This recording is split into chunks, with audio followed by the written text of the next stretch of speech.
Hey, what is up? NYK 31 here, Madden 20, sitting here chilling, watching the NFL draft.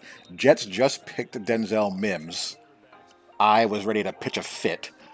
When I saw Chase Claypool go off the board, the Jets traded down with Seattle. Seattle, being all weird, traded up for a guy that would have been there 10 picks later. And and the Steelers, which would have picking in the slot that would have been the picking the next slot back from where the Jets would have picked, got Chase Claypool, which was why I wanted to go to the Jets. Ugh. So fortunately, Denzel Mims was still on the board because who drafted a receiver just before the Jets did? Who drafted Vance Jefferson? Let me take a look and see who drafted Vance. I can't remember. Because Pittman went early in the second round, I believe. Higgins was the first receiver picked in the second round, which wasn't a surprise. Hamler went mid-second round as well. So many receivers. So many receivers in this draft. The Chargers drafted Vance Jefferson. Thank God. So yeah. So as far as the Jets, they got an offensive tackle which they needed to get, and they got a receiver which they needed to get. Draft is fun, you know. You always envision the best case scenario because you want to be an optimist and hope that all of these guys pan out. I mean, who doesn't? But time will tell if and when they do. And you see here, I'm playing these couple of games with the 99 overall Joe Burrow. I pulled the number one pick in the draft token from the draft solos, me, and this dude's not that bad. This item's not that bad. Arm strength is not quite what I would like it to be for this late in the season, but he gets fun abilities, and you can get things done. I'll show you the abilities that he has on him later on. But I like Joe Burrow. I think that both Burrow and Tua both come across as likable guys. They really do, and they're easy guys to root for, and you hope that they succeed. I think both of them have a shot to be really good. I really do. They both have good intangibles. The only thing, well, outside of Tua's health, the only thing that concerns me with both of those is just how much a product of the talent around them they've been. More so Tua than Burrow. I think when you look at the two and how they played in college, the throws that Burrow made over the course of the season, he just impressed me more. I thought he flashed more ability to make really high level throws. Combination of great coaching, great scheme, and phenomenal talent around him, and he was the engine that made it go. So he deserves full credit, for that. And Tua, I was Team Tua for quite some time. I still like Tua, but my opinion on Tua started to downgrade a little bit. And it began to happen when I noticed that whenever he went up against a Clemson or a LSU, he got exposed a little bit, got knocked around, made some bad reads, was confused by some coverages here and there. I mean, those are two of the most high level defenses you're going to face at the college level outside of his own, So, and Georgia, of course. And they made him look shaky at times, but the guy's a fighter. He battles. He's tough. And again, he was blessed with an abundance of talent around him. But I think his offense was a little bit more, I hate to use the word collegiate, but you know what I mean. Spread RPO based, play action, screens, things like that. But, they're both really, really good prospects. I like them both, and I hope they both are good for a very long time. Not a Justin Herbert fan.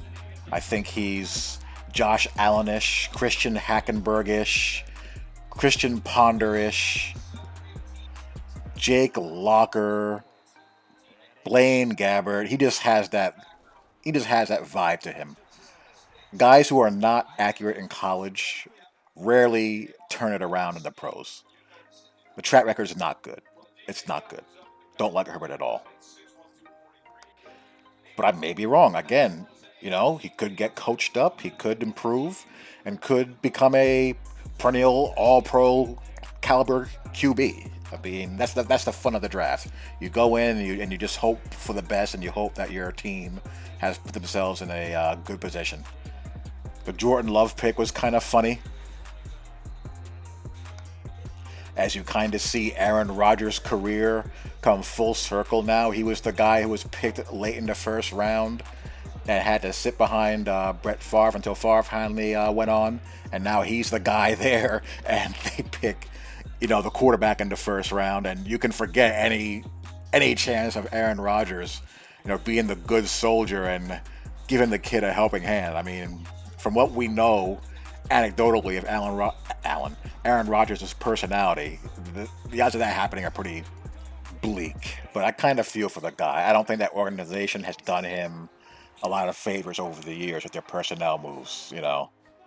That's a team that went 13-3 somehow, some way.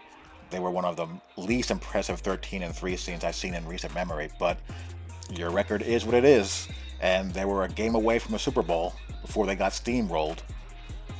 And you would think a team in that position would look to give the guy some short-term help to take another shot or two. Wow, I missed a touchdown there. Jeez. That's the one thing about this Burrow card. The arm strength is not quite up to snuff. Not quite there. The Raiders did a very Raider-ish thing and drafted the fastest receiver on the board. Henry Ruggs was the first receiver off the board. I don't think anyone saw that one coming. Everyone wants the next Tyreek Hill type of receiver, and Ruggs fits that profile. And then you saw the runner receivers happen shortly after that. So many. I've never seen a draft with this many good receiving prospects before. T. Higgins goes second round. Judy went to the Broncos at pick number 15. That's what you want to see. You want to see teams with the young quarterbacks give the young quarterback the best possible chance to succeed. Set him up to succeed as best that you possibly can. So you like to see that. I think the Eagles made a mistake. I think Justin Jefferson was there for the taking. I don't like the guy that they took, but again, they study more film on this than we do. So if you're an Eagles fan, you just gotta trust and hope for the best. And the Jalen Hurts thing, I don't know where that came from. That came out of left field. They just extended Carson Wentz, if I'm not mistaken. And, Hurts is a good guy to root for. Had a really good college career. I just don't know. I think that's a luxury pick in the second round for a team that has to provide Carson Wentz with some toys to play with. And I know that they got Slay, but you could also use a few more bodies in the defensive backfield as well. So yeah, that was a weird one. I like the approach the Lions are taking. They got the best corner on the board. They got arguably the best back, one of the top 2 or 3 backs in the draft class in the second round. Anytime you can get a premier corner prospect, you do it. That's a premium position in the NFL. And the fish, too. So what about you guys? Who did you guys like? How did your favorite team do? Love to hear your guys' thoughts, and I will talk to y'all later. Peace.